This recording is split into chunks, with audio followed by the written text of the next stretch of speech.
नमस्कार, आप देख रहे हैं अपना बिहार। आपके साथ मैं हूं शिप्रा झा। बुलेटिन में सबसे पहले बात करेंगे, जब से जेडीयू ने संजय झा को पार्टी का कार्यकारी अध्यक्ष बनाया है, तब से बिहार में सियासी पारा काफी हाई हो गया है। जेडीयू और बीजेपी इस फैसले को नीतीश कुमार का मास्टर स्ट्रोक बता रही है, तो वहीं महागठबंधन इस फैसले को अलग ही सियासी एंगल दे रहा है। सवर्ण और ओबीसी की राजनीति से जोड़कर इस पूरे मामले को विपक्ष देख रहा है, लेकिन संजय झा को जेडीयू में नंबर 2 की पोजीशन पर प्रमोट कर नीतीश कुमार को विधानसभा में कितना फायदा होगा, ये देखने वाली बात होगी। ये रिपोर्ट देखिए।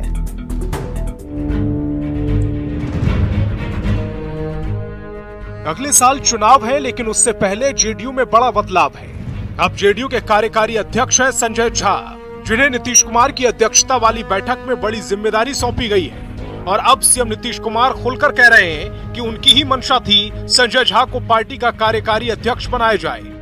हमने इनके बारे में कहा कि यही रहेंगे। अब पहले वहाँ न रहते थे जी, पार्टी को मजबूती मिलेगी। अब यहाँ भेज दिए हैं लोकसभा, राज्यसभा में, तब यहाँ रहेंगे तो पूरा का पूरा सब जगह का काम देखेंगे और सब लोगों से बात करेंगे, ये अच्छा रहेगा। और कई राज्यों का तो इंचार्ज इनको बनाए हुए थे, इसलिए हम कल खुद ही करने हम घोषित किया तो सब ने स्वीकार कर लिया। सीएम नीतीश का ये ऐलान दिल्ली में बिहार निवास के निरीक्षण के दौरान किया गया। साथ ही नया बिहार निवास बनाने का भी ऐलान कर दिया गया। नीतीश को लगता है कि मौजूदा बिहार निवास बेहद छोटा है, बहुत पहले तय किए हुए हैं, ये अच्छा नहीं है, उसमें कम लोगों के रहने का है, इसको एक नया बनवाएंगे। हमने पहले ही तय किया था, तो अब जाकर के लोग टेंडर कर दिए हैं, वही देख लिया है, बहुत अच्छा बनेगा। संजय झा को जेडीयू का राष्ट्रीय कार्यकारी अध्यक्ष बनाने पर प्रदेश जेडीयू अध्यक्ष उमेश कुशवाहा ने भी स्वागत किया है। उमेश कुशवाहा ने कहा है कि इससे केवल फायदा ही फायदा होगा। अन्य राज्यों में संगठन को देखना है, विस्तार करना है, इसीलिए संजय झा को जिम्मेदारी दी गई है।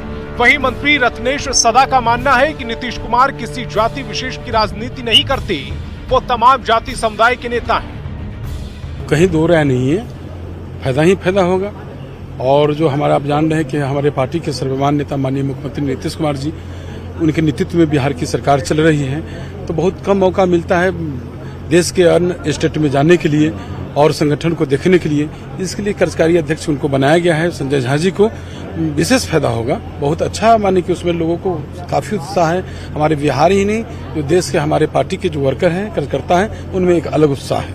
आदरणीय मंत्री सह राज्यसभा सांसद सह संसदीय दल के नेता और राष्ट्रीय कार्यकारिणी के अध्यक्ष जो बनाए गए हैं, इससे समाज में अच्छा मैसेज गया है। पूरे बिहार नहीं, पूरे देश में गया है संजय झा के बनने से। हालांकि जेडीयू के संजय झा को कार्यकारी अध्यक्ष बनाने पर सियासत तेज हो गई है। कांग्रेस ने इसमें भी नया एंगल निकाल लिया है और इसे सवर्ण वर्सेस ओबीसी की राजनीति करार दे दिया है। मैं देख रहा हूं कि जनता दल में तब्दीली बड़ी जल्दी हो रही है। 2 साल के अंदर ही कई चीज़ों की तब्दीली हो गई, कोई आ रहा है, कोई जा रहा है। तो जनता दल यू की लीडरशिप का फैसला कब क्या हो जाएगा, इसका अंदाजा लगाना बड़ा मुश्किल। सोशल इंजीनियरिंग में माननीय मुख्यमंत्री नीतीश कुमार जी तो डॉक्टरेट की डिग्री हासिल कर ही चुके हैं। कभी ललन सिंह को बनाते हैं, कभी आरसीपी सिन्हा को बनाते हैं, शरद यादव जी को भी बनाए और अब संजय झा को भी बनाए।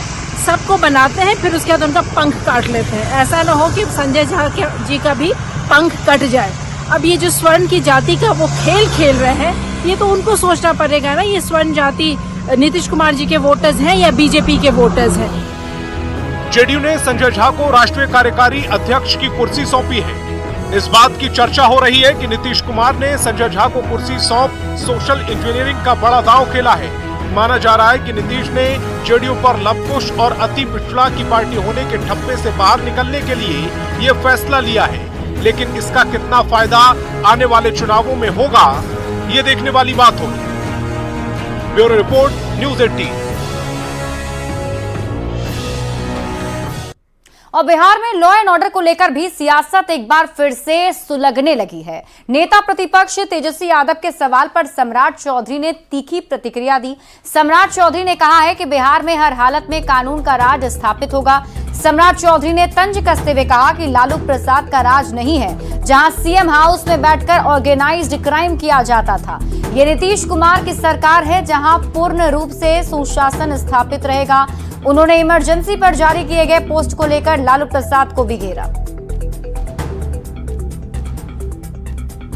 सम्राट जी, राष्ट्रीय कार्यकारिणी के अध्यक्ष बने संजय झा जी, कितना कोऑर्डिनेशन को और एकदम मैं बधाई देता हूं संजय झा जी को, और कोऑर्डिनेशन अधिक अच्छा होगा।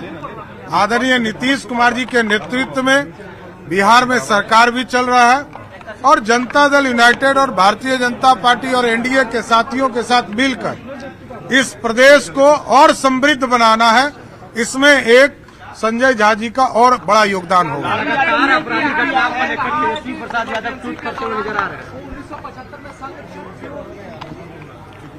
अब लालू जी को कुछ चीजें याद नहीं रहती है, बुजुर्ग हो गए हैं, बूढ़े हैं, आदरणीय हैं, लेकिन एक चीज समझिए कि 74 के आंदोलन में जिस व्यक्ति ने अपनी बेटी का नाम मीसा रखा हो, वो कांग्रेस पार्टी के गोद में खेलता हो, इससे बड़ा दुर्भाग्य क्या होगा। जी ने फिर से लॉ एंड ऑर्डर पर सवाल उठा दिया है।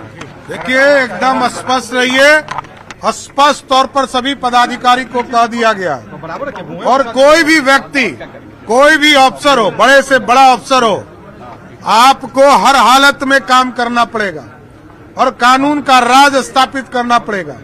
नीतीश कुमार जी ने जो सुशासन स्थापित किया है, उसको फिर से स्थापित करना पड़ेगा। ये लालू जी का राज नहीं है जो सीएम हाउस में बैठकर ऑर्गेनाइज क्राइम होगा। ये नीतीश कुमार जी के नेतृत्व में सरकार है, पूर्ण रूप से सुशासन स्थापित किया जाए। और अब सम्राट चौधरी के बयान पर सियासत गर्म हो गई है। सम्राट चौधरी ने कहा कि लालू प्रसाद के राज में सीएम हाउस में बैठकर ऑर्गेनाइज्ड क्राइम होता था। बीजेपी और जेडीयू ने सम्राट चौधरी के बयान का समर्थन किया है, तो आरजेडी और कांग्रेस ने पलटवार किया है। जी ने जब से बिहार की बागडोर संभाली है, तब से बिहार में कानून के राज को स्थापित किया है, क्राइम और क्रिमिनल्स के साथ नो कॉम्प्रोमाइज की नीति अपनाई है। तभी बिहार में माहौल परिवर्तन हुआ और बिहार के लोग इस बात की गवाही हमेशा देते हैं। एक से एक बड़े बड़े बाहुबली, एक से एक बड़े अपराधी सब सलाखों के पीछे चले गए। लालू राज में सरकारी तंत्र के द्वारा ऑर्गेनाइज क्राइम होता था। अब जो है माननीय मुख्यमंत्री श्री नीतीश कुमार जी के राज्य में अपराधियों को जेल भेजा जाता है। उन लोगों का वही तो अड्डा था और अन्य मार्ग से अपराधियों का तांडव बिहार भर में चलता था। थाने में एफआईआर होगा कि नहीं होगा, ये भी अन्य मार्ग से फरमान जारी होता था। सम्राट चौधरी जी, लालू फोबिया के शिकार होने की जगह बिहार में जिस तरह से अपराधियों का ग्राफ बढ़ रहा है, उसको रोकने की दिशा में कार्रवाई कीजिए।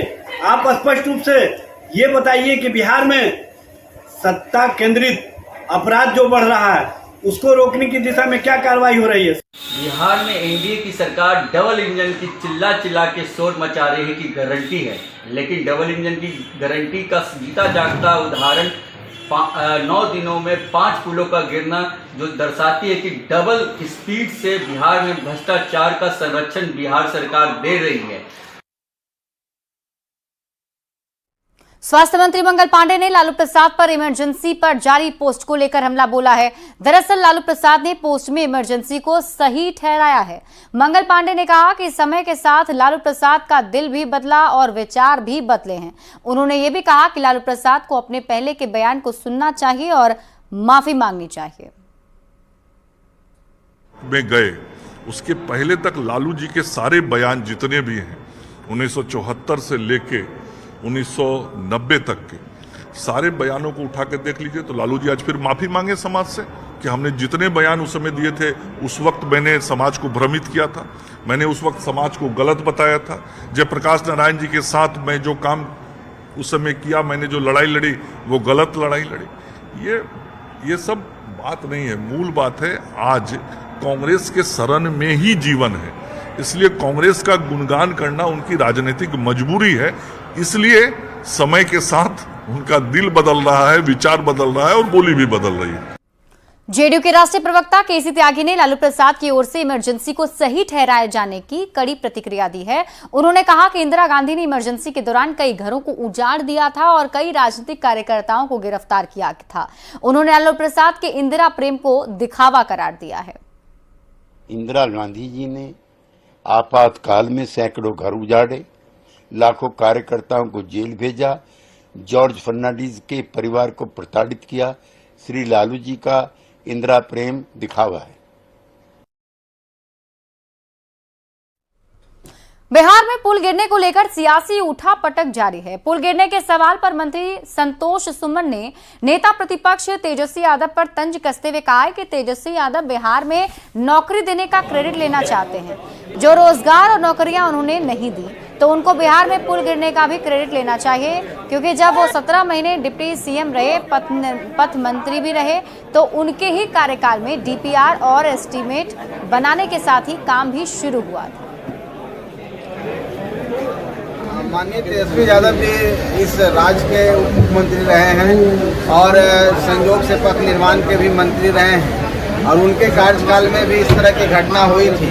तो उनको ये समझना चाहिए कि जो भी पुल अगर किसी दुर्भाग्यवश गिरा है तो उनके कार्यकाल में भी वो पुल का डीपीआर बना और प्राकलन बना और उसको काम शुरू हुआ। तो एक चीज़ मैं उनको नसीहत देना चाहता हूँ कि जब वो कहते हैं कि रोजगार हमने दिया, नौकरियाँ हमने दी, जो कि वो नहीं दिए हैं, आदरणीय नीतीश कुमार जी और एनडीए की सरकार ने दिया है और उसका क्रेडिट ले रहे हैं, तो पुल भी वो। लोकसभा चुनाव में जीत और केंद्रीय मंत्री बनने के बाद चिराग पासवान पहली बार अपने संसदीय क्षेत्र हाजीपुर पहुंचे। इस दौरान चिराग पासवान का भव्य स्वागत किया गया। कार्यकर्ताओं और समर्थकों ने उन पर जेसीबी से फूलों की बारिश कर दी। चिराग पासवान ने हाजीपुर में सबसे पहले अपने पिता रामविलास पासवान को नमन किया और उसके बाद काफिले के साथ रोड शो करते हुए संस्कृत कॉलेज पहुंचे। उन्होंने अभिनंदन समारोह में हाजीपुर की जनता का आभार जताया और कहा कि जिन लोगों ने उन्हें वोट नहीं दिया है उनका दिल भी जीतने की कोशिश करेंगे। उन्होंने हाजीपुर के लिए और विकास का भी दावा किया। हर एक व्यक्ति से आभार व्यक्त करता हूं। मैं उन लोगों का आभार व्यक्त करता ही जिन्होंने वोट के रूप में मुझे अपना आशीर्वाद देने का काम किया और उन लोगों को भी ये विश्वास दिलाता हूँ संभवतः जिनको मेरे पहले चुनाव में दूसरा विश्वास नहीं होगा, संभवतः जिन्होंने अपना आशीर्वाद वोट के रूप में मुझे नहीं दिया होगा, उन लोगों को भी मैं विश्वास दिलाता हूँ कि आने वाले 5 सालों में आप सबका दिल जीतकर यहाँ से जाऊंगा। ये बात हाजीपुर के हर एक किशनगंज पहुंचे निर्दलीय सांसद पप्पू यादव का कार्यकर्ताओं ने फूलमाला से जोरदार स्वागत किया। पप्पू यादव ने कई मुद्दे पर केंद्र और बिहार सरकार को घेरने की कोशिश की। उन्होंने बिहार को विशेष राज्य का दर्जा नहीं मिलने पर सीमांचल को अलग राज्य बनाने की मांग का समर्थन देने की चेतावनी भी दी। बोल दिया है और इस पर कौन कंप्रोमाइज होगा भैया? सर सवाल ही नहीं उठता। यदि इसी तरह ये सौतेलेपन का व्यवहार करते रहे और हमारे इलाके को नेगलेक्ट करते रहे तो उत्तर प्रदेश में ये 3 स्टेट बनाने की बात कर रहे हैं, तो लोग यहाँ भी सीमांचल की डिमांड कर देगा। पीएम मोदी के मन की बात को सांसद रविशंकर प्रसाद भी पटना महानगर के कार्यकर्ताओं के साथ सुन रहे थे। सांसद ने कहा कि मन की बात देश की बात है, इसमें कोई राजनीति नहीं है। प्रधानमंत्री मन की बात में सिर्फ और सिर्फ देश को छूने वाली बात करते हैं।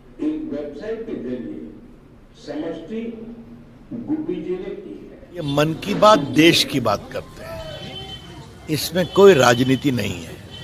आज भी देखिए केरला में कितना बढ़िया छाता बनता है, आदिवासी बहनें बनाती हैं।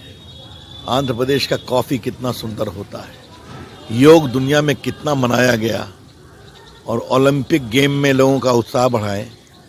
तो मन की बात देश को जोड़ती है और प्रधानमंत्री मन की बात में सिर्फ और सिर्फ देश को छूने वाली बात करते हैं। और इसी बीच रुक कर लेते हैं बड़ी खबर की। पटना से आपको इस वक्त की बड़ी खबर बता दें, राजा बाजार में लोगों ने हंगामा किया है।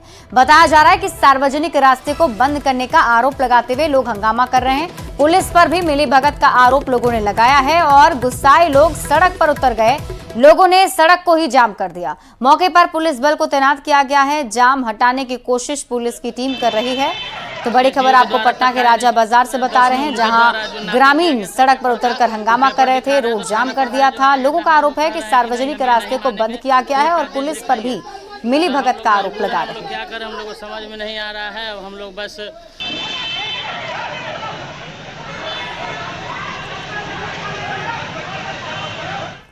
और समस्तीपुर से बड़ी खबर है, जहां डबल मर्डर से पूरे इलाके में हड़कंप मच गया है। 2 लोगों की गोली मारकर हत्या कर दी गई। मृतक में एक महिला भी शामिल है। बाइक सवार 3 की संख्या में बदमाश मौके पर पहुंचे थे। विभूतिपुर के मोहम्मदपुर सकरा गांव की घटना बताई जा रही है, जहां 3 बदमाशों का आतंक देखने को मिला। गोलीबारी की वारदात को अंजाम दिया गया। 2 लोगों की हत्या की गई है, जिसमें एक महिला भी बताई जा रही है।